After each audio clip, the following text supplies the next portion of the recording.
This is Internet Marketing.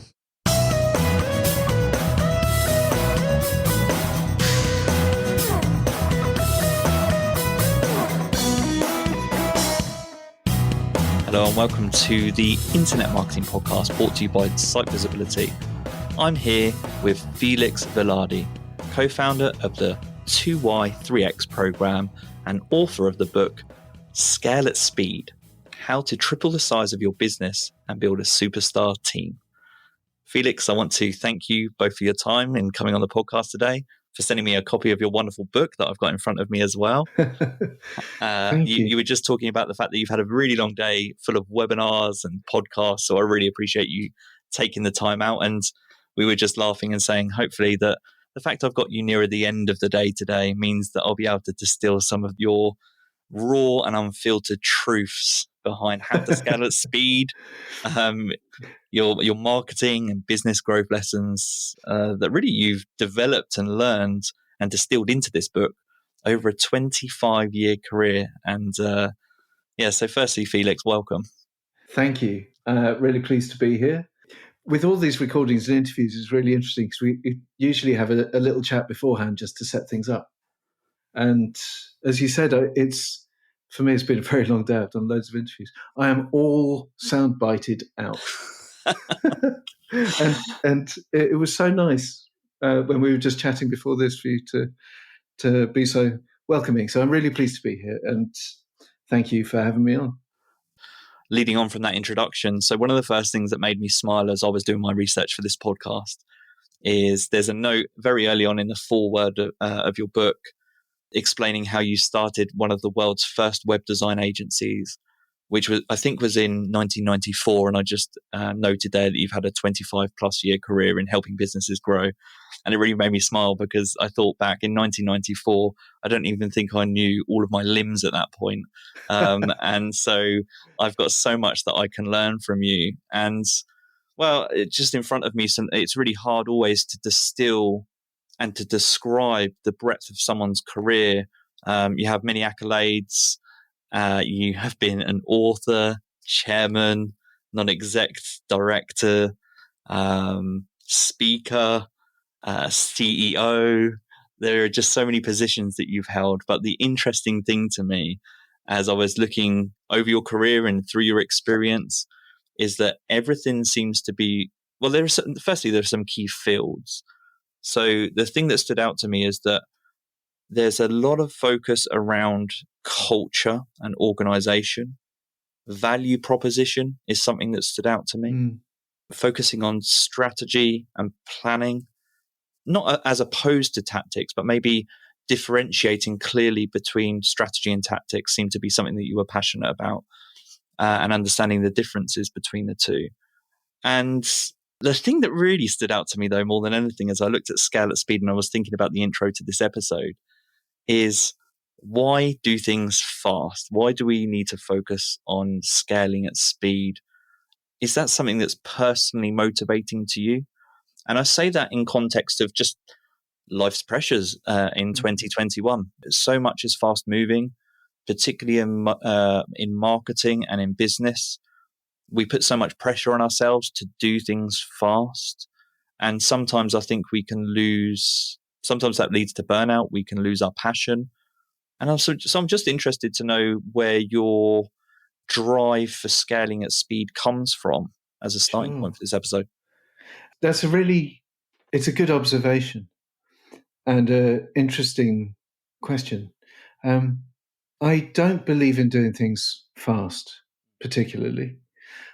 What I'm really interested in is what does it take to make change? And usually change is the consequence of overcoming inertia. And inertia, by definition, is the ultimate slow. I'm a fan of slow cooking. I'm a fan of lazy Sunday afternoons and appreciating life. And it's not like my career's been very fast. It's been quite long. And so there's an awful lot of stuff that turns out to be on my LinkedIn. So it looks like but you do things over time and they stack up. Mm. And sometimes it's a surprise. I remember going recently over my LinkedIn profile just to see what I could tidy up. And there's an awful lot of stuff there. And some of it felt like it took bloody ages. It wasn't quick at all. And I had this amazing sort of up and down career for 22 years as a founder, particularly in digital. I had a bunch of digital agencies in strategy and all sorts of different things, CRM and social and web design. And one of the problems when you're an entrepreneur and you want to grow your company is figuring out what's too fast and what's too slow. And one of the problems that comes from doing things slowly when you're trying to grow a business, and I don't mean when you're trying to maintain a stable business. If you are determined to grow your business, say you've had a brilliant idea, you want to get to 1 million turnover, and then you want to get to 2, and then you want to get to 5, and so on. It's very dangerous to do that too slowly. And what I mean by that is most business leaders, when they're in Mr. Sensible Pants mode, will sort of be reasonable about growth, and they'll say, well, we should aim for doing 10% better this year, or maybe 20% better this year. And one of the problems with especially small businesses is that 10 or 20% is more or less within the margin for error. And if you get, one of your clients leaves, or you lose a key member of staff, or there's a pandemic or whatever, that can derail your 10% plus and make it 10% minus. And one of the problems for ambitious owners, entrepreneurial types, is you want change. You want to keep making progress. You want to feel like you are moving forwards. And that if you're stuck in this kind of twilight zone of feast and famine, or, 1 step forward, 2 steps backwards, that can become extremely frustrating. And if you're frustrated, you become stressed. If you're stressed, you lose your morale. If you lose your morale, your team loses their morale, and then the whole thing falls to bits, or is it risks falling to bits. So to some degree, you have to keep a pace going. And one of the things that I learned, so I ran a CRM strategy company. It was the first eCRM agency. And I ran that for many years. In fact, I sold it, bought it back, and then sold it again. I'm not sure why, but I did. And one of the things that you learn when you're thinking about CRM and what people now call sales funnels is that we move people along. We make progress 1 step at a time. We don't make progress by making leaps, particularly. We make progress by making a big plan and then relentlessly working our way through it. And it turns out that if you approach growing your business like that, you can pretty easily double your revenue in a couple of years. And my company, 203X, that's what we did. The 203X program guarantees that. We double our clients' revenue over 2 years. And it's not as hard as you think. It sounds like it's really fast, but the reality is 100% growth in 2 years is, you could break that down. It's either 40% growth over 2 years, year on year, or it's 3% a month. Now, actually, if you break it down, so it's 3% extra a month, and obviously that's reliant on the notion of compound interest, and it kind of makes some assumptions about steady pacing and so on. But if you break things down into small enough steps, those steps become easily achievable. And if you're relentless about that progress through those steps, then you can do absolutely amazing things. And 2Y3X was named originally because it's a 2-year program, so 2Y. And 3X was the 3 times revenue. And COVID knocked our stats to hell, unfortunately. But we still, our promise is that we can move you on in a way that feels slow and well paced and structured and low risk. But actually, when you step back, it's only then that it looks like you've done something fast. I'm not sure if that makes sense. Yeah. No, what I'm hearing is, so my question originally was, does the speed drive you? But actually, it's not the speed that drives you, but through your experience and the lessons that you've learned and what you teach at 2Y3X, you've managed to distill the fundamentals down to a pace where most businesses can grow. And you just said you guarantee that they double that. I think they've doubled their revenue in 2 years. So it's less drive through speed, but it's just the accumulation of skills and experience and the lessons that you've learned that have enabled you to build frameworks that enables companies to grow in that period of time. I mean, everything that we do comes from personal experience, right? And you know, all of the lessons that we learn, we incorporate into our own ways of thinking and ways of doing things. And we incorporate the things that fit and suit, and we discard the things that don't. And it's kind of like that being an entrepreneur. I mean, as you say, I started my first agency in 1994. It's a hell of a long time ago. And the truth is, I wasn't a very good leader or manager for a long, long time. I mean, arguably, people might think the same now, but I screwed up an awful lot, and I didn't know what I was doing for most of the time. Certainly for the first 10 years, I had no idea what I was doing whatsoever. I knew what I wanted to do. I knew how to be creative and strategic, and I helped. I was part of a fairly small group of people that defined many of the social media and the strategic frameworks that we use now in digital marketing and on the internet. But what got in the way was I didn't know how to run a business. And so I was doing the learning about running a business entirely through trial and error. And part of that was because I was a bit arrogant and I had blue hair and I thought I knew everything and that we were changing the world and the old ways, who can teach me? It's, my new business kind of thing. And that arrogance lasted for a long time. And it took me 10 years before I sought outside help. And when I did, it was like, oh my God, my mind was blown. And suddenly everything blossomed and it was amazing. Because at a certain point, I think most of us get to, when I say us, I mean, most sort of entrepreneurial types, the people who really want to change things and do things and grow things and make progress and have a positive impact. I think we get bogged down in perfecting what we're doing right now. And most of the owners and business leaders that I work with and that we work with in the program, that they've got stuck, and they've got stuck because they've spent quite a long time, usually 2 or 3 years, getting from, I don't know, 1 million to 2 million, or 0 to 1 million. And then they find processes that work brilliantly for the business that they're at. And the problem is that the business that you're at now, there's a book called What Got You Here Won't Get You There. And it's true. What you're doing now is not the same thing that will get you to 5 million or 10 million or 100 million in revenue. Those same processes won't work at a different scale. The same people won't work. The same reporting structures, management, the same.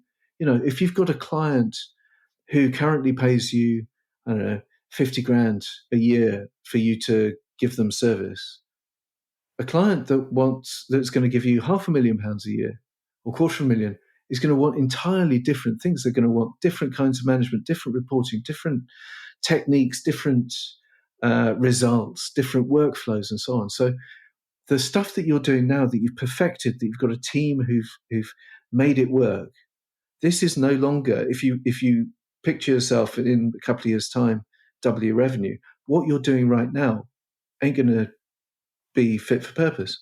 So a lot of what we encounter is that need for change, for transformation, but without, when people don't know how to do that because they haven't been there before.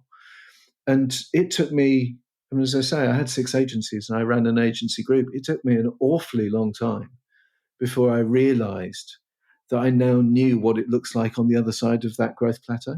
and that I knew how to get through it, and I'd had sufficient practice. And then now we've got an international program, and it's awesome to be a part of, because you spend your entire time saying, it's okay, we know how to do it. You don't have to beat your head against the brick wall with trial and error anymore, because actually here's a method. And the method is just about pacing things and doing things in an orderly manner. So I want to come back to that point about pacing, because I think it's really important. And also it's a thread that is naturally, as part of the book title, Scale at Speed, pacing is a theme that comes up in your book early and is a thread throughout the book. And actually it's funny because it's consistent with what you're talking about there. You've mentioned pacing a few times there as you were talking. So I want to come back to that. But firstly, just thinking back through everything that you've just noted there and going back 25 years to the first agency that you created, how do the obstacles that prevent scalability, how have they differed from then to now, if at all? Well, I look back at my first agency, which was spectacularly famous at the time. We did amazing stuff for amazing clients all over the world. It was brilliant. But it actually, I stopped that agency and started another one because my business partner and I realized at a certain point that our values weren't congruent. Our personal core values didn't actually align. And we wanted to go in slightly different directions. And that was my first real sort of business, I don't know, tragedy / revelation / that was the big trauma, right? Having to leave and start again from scratch. But the funny thing is that now, as somebody who focuses a lot of time on teaching and on running the program and teaching others to run the program and so on, and lecturing and what have you, it all comes down to your personal values, your core values. Growing your company is about being able to trust the people around you. Trusting the people around you comes easier if you know that you share your core values, your personal values. I don't mean the rubbish you see on people's websites. I mean the stuff that matters, like honor or telling the truth or being cut and thrust, or whatever your values are. It's really, really important that you share those values with the people around you. And just to sort of reinforce the point, this is not about sharing experience. It's not about coming from the same background. In fact, the more diverse you are, the better. And if you look at the team page on my on our company, you'll see everybody's from different ages, different backgrounds. You name a different way of looking at people, we have that. And I think that diversity of thought is really, really important. However, we can all trust each other. I know that every single person that I work with on my team will behave in an honorable way in a crunch. So I don't have to stress about how people will behave in a crunch. I don't have to think about it. And that trust is liberating. And when you're building your company, you want to scale, the first thing you need to do really is get rid of the people who don't fit your core values, the people who do not fit your values-based culture, because they're C players. They're the people who are holding you back, who are naysayers, who disagree all the time, who don't turn up, who don't work very hard or don't deliver, who your clients complain about. Those people are going to be A players somewhere else where they do fit the values. And moving those out is one of the first things that we always do. Is, everybody knows who the 3 or 4 or 5 people are in their business who are the C players. And so, you asked what's changed. The reality is the personal core values of the founders, and then the people around them, and then the wider team. I didn't know it at the time, but that was central then, and it's central now. And it's interesting because it ties in with something I wanted to ask you, going back to the point about pacing. And so you talked a little bit about not necessarily why you shouldn't go slow, but why the frameworks that you've worked on and produced help agencies and companies to grow in a 2-year period. But on the flip side of that, I imagine that you've seen that pacing issue at play when people try to grow at a speed that the employees aren't comfortable with or they resist. And so part of that ties in with what you were just saying about leadership.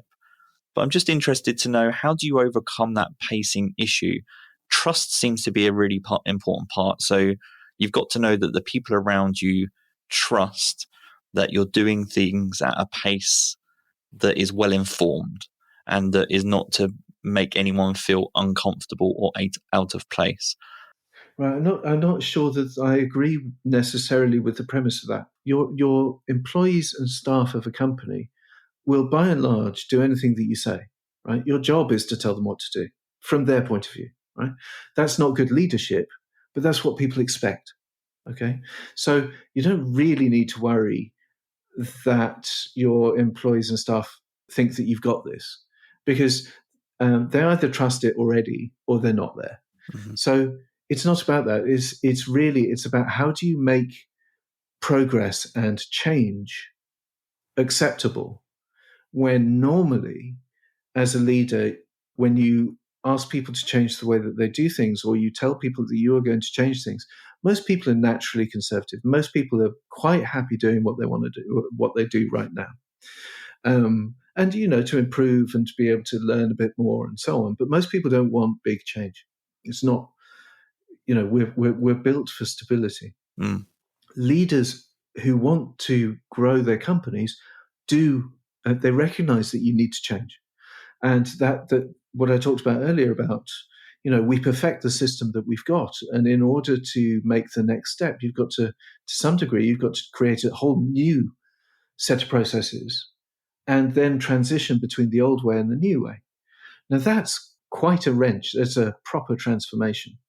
And the only way that you can do that transformation is by getting your people to want that transformation, to buy into the idea of it. And I mean, I'm reminded when I first got a mentor, I suppose I was probably on agency number 3 by then. And I first went out and I looked for a mentor. I joined an organization that teaches you how to be a CEO. And I'd go there one day a month. And once a month, I'd come back to the office and there would be this change grenade that I'd lob at everybody, right? It would be, I've learned some new way of doing things. We're going to do all change. Now, that was great for the first couple of months. But after a little while, I'd noticed that nothing would happen. People would roll their eyes and sort of tut behind my back. And they knew that if they waited another 3 weeks, there'd be another change coming along in a minute. And so nothing ever actually changed. And what I learned from that was, I didn't know what I was doing. And it was all terribly exciting for me, but it really wasn't exciting for anybody else. But what I learned and that I brought into the book and the 2Y3X program is, if you gather around you your best and your brightest and the most engaged people, and you ask them to design the next stage, and you ask them to figure out how to make it work, then they will make it happen. They won't resist it because they will have designed it themselves. And the secret sauce of the 2Y3X program is getting the superstar team to build the future, design the future, and then build it and implement it as a team. Not in such a way that not waiting for you to tell them what to do and then resist it and roll their eyes and tut behind your back, but get them to be an intrinsic, implicit part of the change mechanisms themselves. Because that way you get them pulling you forward rather than you having to push them forward. Pushing people forward is really hard work. Breaking some of that down, and I guess going back to my original question, or maybe reframing my original question, what have you seen is the most difficult exercise for leaders or business owners in making this change? It sounds like that one of the most, and just from my experience, and obviously from yours as well, is letting people go that have maybe been a part of that journey to date. When you're going through change is a difficult thing to do, but necessary. Is there any bigger obstacle and any common obstacles that you find in leaders that are going through that change? Yeah, a couple, I think. I mean, one thing to note is that one of the easiest ways of getting people who aren't up for the journey to get off the bus, to paraphrase Jim Collins, is to announce the intention to change and to ask for people who want to be part of the change to join you in that change and in that journey. They're your future, and they're the people that you should be involving in the design of that future, the new processes, the new ways of doing things, and so on. But in terms of the biggest barrier, and I hate to say this because I know that some people at different stages of their career may bristle at this, but it's getting over the founder's ego. And the only person who can do that is the founder. And I speak as a serial founder who carried around an ego the size of a small planet for a long time. And it took me a long time to get over myself. And I find it over and over again. The people who come to us, because we don't go out to people pitching the 2i3x program. People come to us when they're ready. And what marks readiness is, I've got to a point where I've recognized as a leader that I've perfected the system we've got. I've perfected this agency and it's great, but I keep trying to grow beyond it and I can't. And I did that for a year and I thought, well, you know what, it's going to be better next year. And then next year came and it wasn't any better. And I'm now demoralized and frustrated and I don't know what to do. So I am now going to consider whether or not I should go outside and look for something that will take me on the journey so that I can learn and so that I can get a grip again of the company and turn it into whatever I want to turn it into. You know, 2y3x is a 2-year program. At the end of 2 years, everybody who does the program now knows what to do in order to carry on scaling. Whether they come into the program at 1.6 million or 2.5 million or 5 million or 10 million, doesn't really matter. That we show them how the transition works so that they can keep doing that.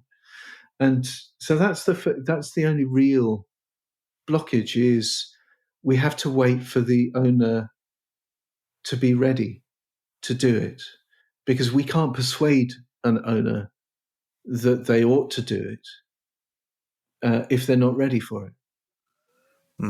That's really interesting, because I've got a note in front of me. It was a phrase actually from, I think it was your LinkedIn, or I can't remember if it's from your LinkedIn or from your book, but it's helping to agencies to avoid fatal errors. So avoiding mistakes that everyone continuously makes. Yeah. And I found that interesting. And as I'm thinking this through, and as you're talking, it sounds to me like one of the biggest fatal errors to avoid in the journey of trying to scale your agency actually is your own ego. The fatal error is just maybe pandering to your own ego too much. Is that fair? It's a difficult one, because there are a lot of fantastic companies that are driven by ego. Mm-hmm. And, I joke that I used to carry around an ego the size of a planet. We all have an ego. I still have a serious ego. I went to Hachette and got a book published. That's not, that's not a shy, retiring introvert. But you manage it. You learn how to manage it. And you learn what's useful and what's not useful in terms of ego. And I'm very conscious that bits of the ego that I now have as one of the tools in my arsenal, if you like, is allows me to put myself forward. It allows me to stand up. It allows me to teach at some of the best business schools in the world. That's awesome, and I get pleasure from that. And I get pleasure from recognizing that I'm good at some things. But where ego gets in the way is not seeking help, is not finding wisdom from outside or experience from outside. And where you find yourself is, I'm really smart and I'm really bright, and therefore I can work this out for myself. And so you do trial and error, and that kills companies.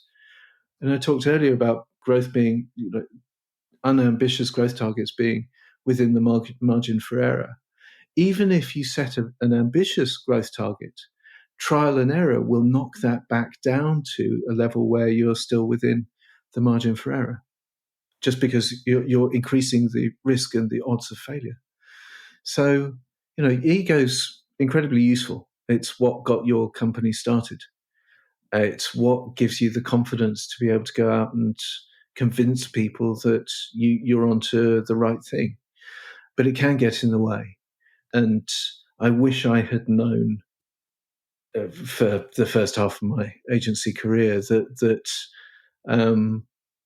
there were other people who actually knew what they were doing far, far better than I did. Yeah, well, that's a key takeaway for me, actually, is that it's not necessarily the ego itself that's a problem, but it's knowing how to channel it to make it effective. And you talk in your book, and I think you mentioned at the beginning that you're an advocate for getting that third-party support, that consultancy into your business to help you out and to help avoid mistakes that other people have made. So it sounds as if the application, well, using a third party or a mentor to come in and help you channel that ego is actually one way to avoid the fatal errors that I mentioned completely. before. I'm laughing because I would say that, wouldn't I? Of course, I advocate doing an accelerator, or reading the book, or getting yourself a heavyweight mentor. I think that's I've been a chairman of a whole bunch of amazing agencies, and so of course I believe it's survivorship bias. I'm successful and I survived, and I did it this way, more or less by accident, and therefore this way must be the golden road.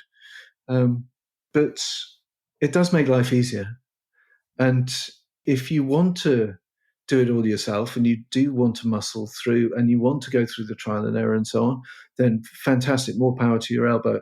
Turns out that's how I did it.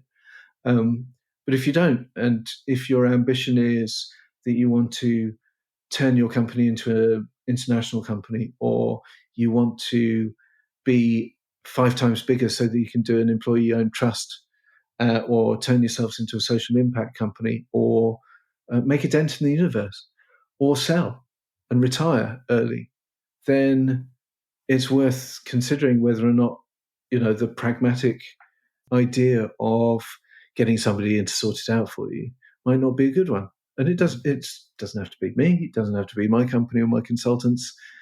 The only person who can choose is you, and the only person who can decide which is going to be best for you is you, because whoever you work with has got to be aligned with your values too. I mean, one of the reasons that I decided to scale 2Y3X was because I know that I'm quite I'm Marmite to some degree, and I wanted to have lots of other people who could deliver the program, who weren't my personality, and who would, so that we could expand the reach and make the program much more accessible to a wider variety of companies and entrepreneurs. And looking through that consultant lens, so picking up on that, your current role and what you're currently driven by and what you're currently working towards and supporting, just a scenario-based question, picking up from some of those points. So let's say someone makes an inquiry and you join that first call with a business owner or that first meeting with a business owner. You talked about ego just a moment ago, and you've spoken about leadership and the willingness to change. But is there anything that you look out for in those early calls that gives you an indication? You think to yourself, yeah, this company is in the right position for a change of culture or for the growth that this program delivers. Is there anything that stands out to you that is definitely like a tick in the box, and anything that stands out to you that would suggest to you actually this is going to be a really difficult job? What is it that you first look for? I think just by getting in touch with us, that's kind of a qualifier that somebody is more or less ready. Yeah. So we can take that bit out of the equation, which is quite nice and neat. For us, the companies that we work with are at least 20 people, usually at least 1.175 million revenue, and north of that. So anywhere between that and 10 million, call it. Because they'll have the resources and they'll have the sophistication to be able to bring the tools to bear that are going to be required in systemic change and transformational change, and likely the people too. But the sort of the converse of that is we also look for people who really, really, really want, they're determined to grow, that they really want it. They want to get to the other end of this, but they are really frustrated by their lack of progress, because that's the kind of person where we can really help, where it becomes a liberation and a joy. And for me personally, I'm speaking for my colleagues too, the joy for us is watching the transformation that happens in the morale of the company, in the morale of the owner and the leadership. And, watching the first 6 months of groundwork and then another 3 months of consolidation, and then suddenly the company starts scaling up. There's joy in that, because you get to see the light in everybody's eyes, and the sort of this, I don't know, just the recognition of the power and capabilities that they've got. And that's the reward. It's absolutely awesome to be a part of that as an external advisor, running and facilitating the program, where largely our job actually is not just sort of saying, have you considered this? And here's how to think about it, and here's some best practice. Paired with, don't do that. That's never worked in the history of humankind. But that's our job, is to hold the team's feet to the flames, is to make certain that the pace happens and that it's relentless and at exactly the right standard. So we have this kind of role of being the people who hold everybody to account, the wicked uncle kind of thing, rather than being the friend and the confidant and the internal counsel. We're not there for that. That's what non-execs are for, and mentors and so on. We're there to coach a team through the process of transforming their business, so that the owner can get a big step towards their dream. Because if we do that, then that becomes enormous fun. And most of the people that we work with start off in a place where it's starting to not be fun, or it's become not fun. And I have the luxury of not having to do anything particularly. So work for me has to be fun. My colleagues, I'm surrounded by amazing people that I have fun with. And we all gather together on a Wednesday afternoon and compare notes. And somebody will say, Eva will say, oh, it's amazing, we're at month 6 with this client, and they're just starting to realize what they've changed and what they've done. And it's wonderful. And we'll all applaud that and celebrate it, and it's fabulous. I think work should be fun.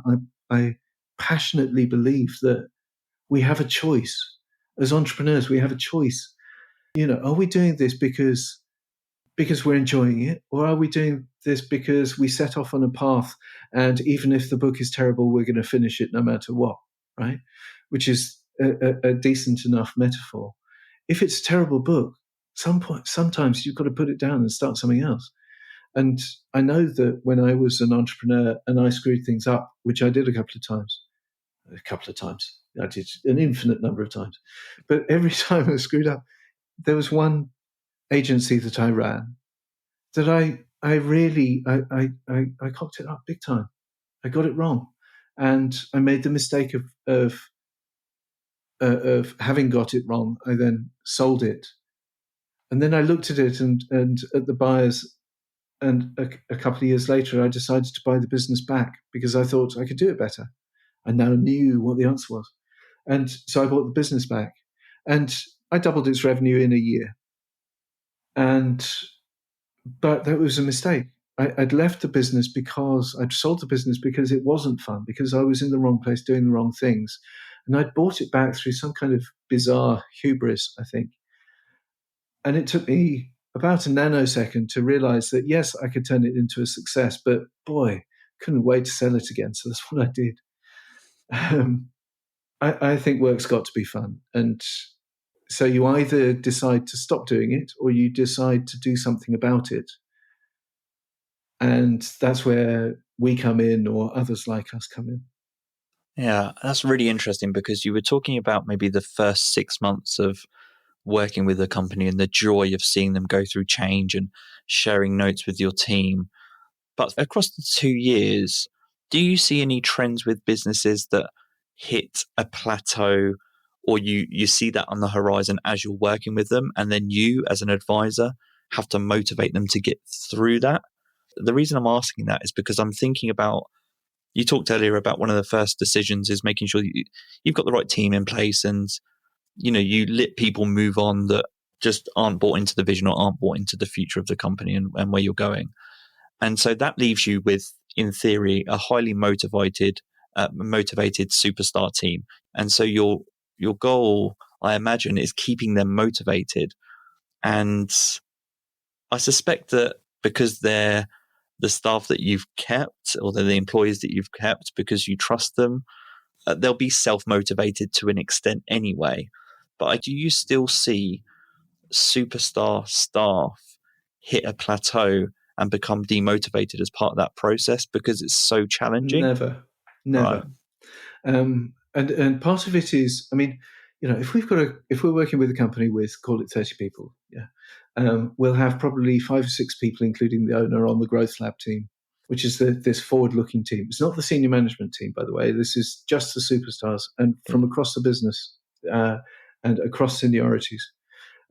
These are the people who really want to shape the future. So they're pretty motivated to start off with, and then we are trusting them. We're teaching them that it's okay to take on a task that will have far-reaching impact on the business. For example, designing job scorecards. A players, superstars, like to know what they're being judged against. Most of us don't have anything that says this is how you're going to be judged. Most of us have a job description that says, if you do well enough, you might get promotion next year, right?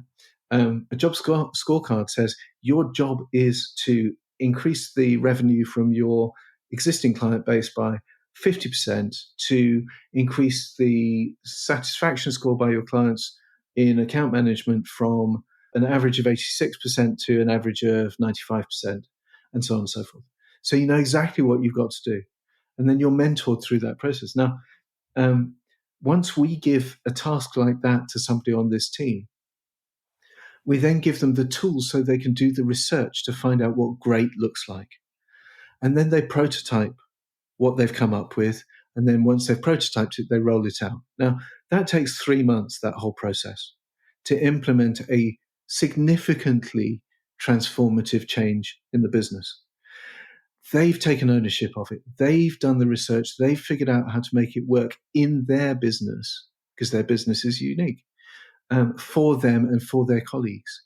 And the second that they see that that's happened, they realize that they've made a change. Now, that's incredibly empowering, incredibly satisfying. So the motivation comes from this slow realization over the course of usually just the first 2 quarters is what it takes. 2 quarters of delivering tasks. And that's 10 tasks if you've got 5 people on the growth team. So Q1 with 5 tasks, another 5 tasks. That's 10 changes you've made to your business in just the first 6 months. And you did this. And if you're an A player, that's the most satisfying thing in the world. That gives you incredible job satisfaction, incredible sense of achievement, of I'm making a difference. And we all, Maslow, we all want to make a difference. So what we're doing is facilitating that, if you like, self-actualization, that realization that I can make a difference. I can help shape the future of this company. And what happens over time is you get that team holding each other to account for the standards of the changes that they're making.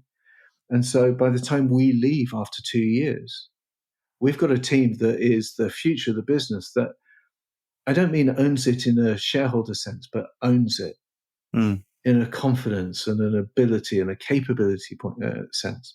That's exhilarating to watch. And to experience, if you're driven, again, if you're the right person to be driven by that. And the reason that I asked the question is because I was thinking about incentivization. And I was thinking of that in context of your superstar employees and your team. And I see a lot of companies that perhaps try and incentivize employees with perks and offers and all of these kind of things. But what makes more sense is if they know that they're a critical part of the company's success in the future, that supersedes any type of perk that someone can offer. And so in your experience and in the program 2Y3X, you place a great emphasis on job satisfaction as opposed to incentivization. Is that fair and true or accurate? It is, absolutely. It's a question that everybody always asks before we start. You know, am I going to have to set up share options and things like this? Right. And then it suddenly becomes a non-issue 3 months in. It's like, oh, yeah, no, I get it. And then you can address that then in the second year. And you're addressing it then because it's the icing on the cake, not the carrot, right? And I think that reward comes for doing great stuff. Reward is not a motivator. Reward comes, it's in arrears, right? It's you don't dangle the reward because that's I don't know, manipulative and corrupting and actually attracts the wrong kinds of behaviors.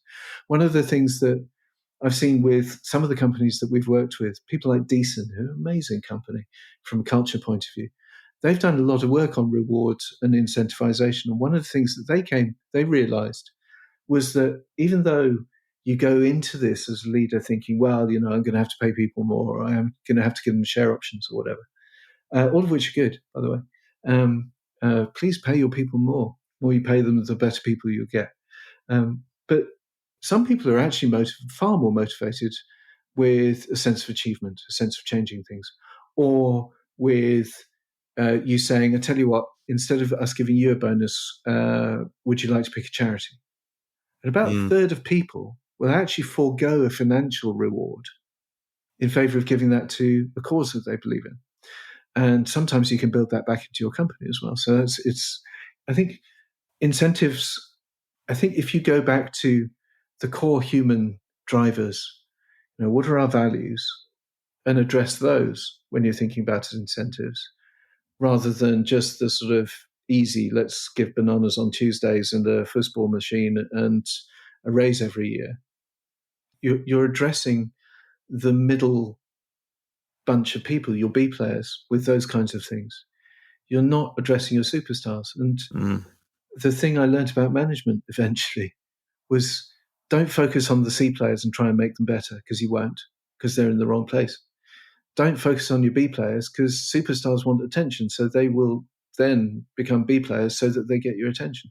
Focus on the A players, because then any superstars that are latent in your B player pool will start clamoring for your attention too by being brilliant. And so focus on the top and elevate everybody. Don't focus on the middle and make everybody average. We were talking there about incentives versus job satisfaction. And I picked up a note, and I think this was from your LinkedIn profile. I just can't remember, as part of the research rather than your book. And there was a note to say in one of your companies previously, you had given all staff 1 day a week off for personal creative projects. And I just had that written down as a note because it made me smile.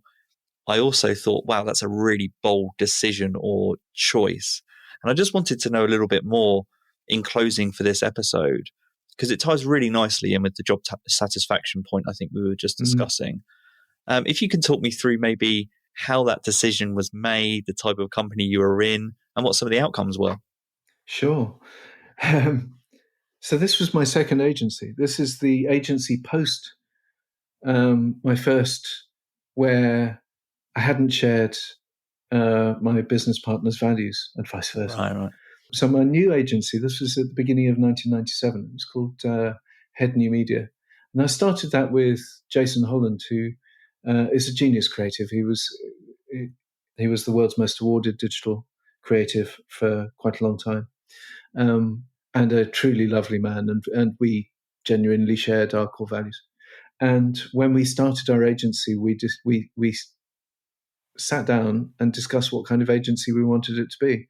And bear in mind this is early days of web design, of big ticket online social media things that we were inventing at the time, and so we'd grown a bit fed up of clients saying to us, no, you can't do that because it will break a browser, or you can't do that because it's a bit wacky, or it requires, you can only play that on a Mac.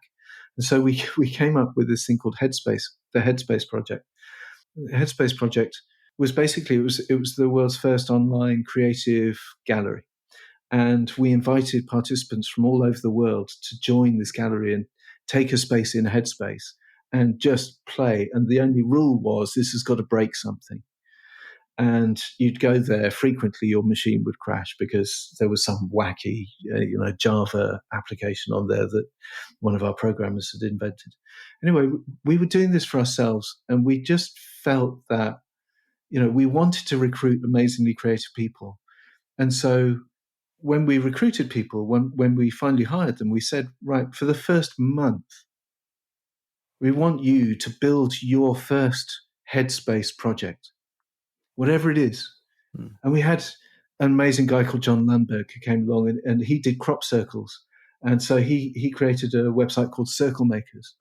And we had somebody else who was into indie music, and he did Indie World, which was the biggest indie online community. We had a designer who came up with the idea of something incredibly un-PC, but I think it was called Slap a Spice Girl, and it was one of those sort of whack-a-mole type things. Yeah. With, I think, one of their choruses on repeat over and over and over again, very loud. It's incredibly irritating. And that I think that game had 1 million visitors in the first year, which was unheard of on the internet at the time. And so we had all of these amazing things that broke every rule, that were completely, they were all out of bounds. No client would touch any of them. But people did this for a month, and then from then on, one day a week was spent on Headspace doing their thing, doing new site, or managing their community, or whatever it happened to be. And this was amazing. And it did two things, had two effects. The first was completely unexpected. PricewaterhouseCoopers, PwC, came to us and said, this is so amazing. Would you like to be our agency? We want you to redesign our corporate finance website. Just completely, it was bonkers. So that was one completely unintended consequence. But the other was, our culture was absolutely magic. People queued to come and work for us. I remember standing outside the studio, having a natter with a bunch of people, and being doorstepped by somebody who desperately wanted us to be there, to move them and their programming team to our company because we were so cool. And it wasn't because we'd set out to be cool. It was because we'd set out to have a place where we wanted to work, which was fun. And that got us on the radar of Interpublic. And I think we got approached by everybody to buy us. And in the end, I think we sold less than 2 years after we started the agency for a multiple of 12, which is bonkers. Yeah. And it didn't stop me making every mistake that you can make, but the culture, my God, the culture was amazing. Loved that place. I lied then. I have one final quick question but as we close out, and this doesn't have, I'm not expecting a long or extensive answer from you. And I appreciate you seem like someone that I could talk to for a very long time, or talk with for a very long time. But the 4-day work week, is that something that you're generally in favor of and an advocate for, or massively? Yeah, massively. In fact, less. So I'm recruiting at the moment for a digital marketing manager, because 2Y3X is now in the US and in Canada and in Europe and in the Middle East and in Africa. we can't go through all the countries. No. But okay, so we're expanding. So we're hiring a digital marketing manager, and the digital marketing manager, the job spec is a 25-hour working week. Amazing. And the reason that we think that that's right is because, I mean, I don't know if you know, there was an experiment in Sweden a few years ago where they experimented with I think it was a 5-hour working day. Mm. And what they found was that people got in really, really early. Nobody spent any time on Facebook. And everybody got their stuff done so that they could go home quickly and spend the rest of the day with their families. And you don't have to have a family, but you do have a life. Most people, you've got hobbies and you've got the outside world to explore and so on. And so we don't expect people to work from an office. In fact, we don't actually have an office. And we expect people to be able to manage their own time because we trust them, because we only recruit for trustworthy, honourable, empathetic people. So, we trust people to be able to manage their own time. And I want the best of the people I work with. I want to have the absolute cream of their best attention and their best intentions and the best results and inputs and outcomes. And you'll only get that by allowing them to choose what the right mode is for their attention span. Few people, not many people can hold it for 7 or 8 hours. I know that you were up this morning at 5 o'clock in the morning. It is now 8 o'clock in the evening. So I know you've had a very, very long day. But it's unfair to expect or ask of anybody that they focus beyond the natural human limits. And I think that we're coming to recognize now that business is about the humans who are part of it. It's about the values that you have, and it's about making it fun and enjoyable, not just for the entrepreneur, but for the people that you work with. And I'd infinitely rather have people who thought it was fun because we were a great part of their day, not the burdensome bit that they were relieved to get home from after 8 hours of slaving away. Well, Felix, you just described it perfectly in that I have survived beyond the unnatural human limits in my working day today, but I've also enjoyed it. I've had I really appreciate you taking an hour out of your day. I know you've had a very busy day too, and I think we set out and achieved what we talked about very early on, is that you've had a long day discussing webinars and interviews, and I wanted to really surface some of the key insights that have driven you in your career and that are also found in your book. A reminder to anyone listening that the book is Scale at Speed: How to Triple the Size of Your Business and Build a Superstar Team. And Felix, before I let you go, do you want to let our listeners know where they can find out more about you, 2Y3X, and where they can find the book? Sure. The book is available absolutely everywhere. In all formats, although in North America, the paperback comes out on the 26th of September, I think. But everywhere else you can buy it. Please do. Please review it. Please enjoy it, most of all. And enjoy the stories. And I like feedback about the stories that are in it too. But it is the manual for the 2Y3X program. It doesn't hold anything back. It tells you how to do it yourself, for yourself. The 2Y3X program, if you do want outside help, if you want somebody who knows how to implement all of this, and if you want to talk about that, then 2y3x.com. And if you want to reach out to me on LinkedIn, more than happy to discuss things, talk about things, share things. I enjoy that. And you can follow me on Twitter at Felix V. And yeah, I look forward to hearing from a few people. I've really, really enjoyed this. Brilliant. Scott, thank you so much. Thank you so much. Yeah, I'll add that I've not quite finished the book. I'm near the end of the book, but it's a great mix of storytelling and practical advice and frameworks and techniques that really can help you scale at speed, and speaks true to all of the things that we've discussed today. So all of the details for everything we've discussed today will be in the show notes. But for now, I'll just say, Felix, thanks again for your time. This has been the Internet Marketing Podcast. Take care.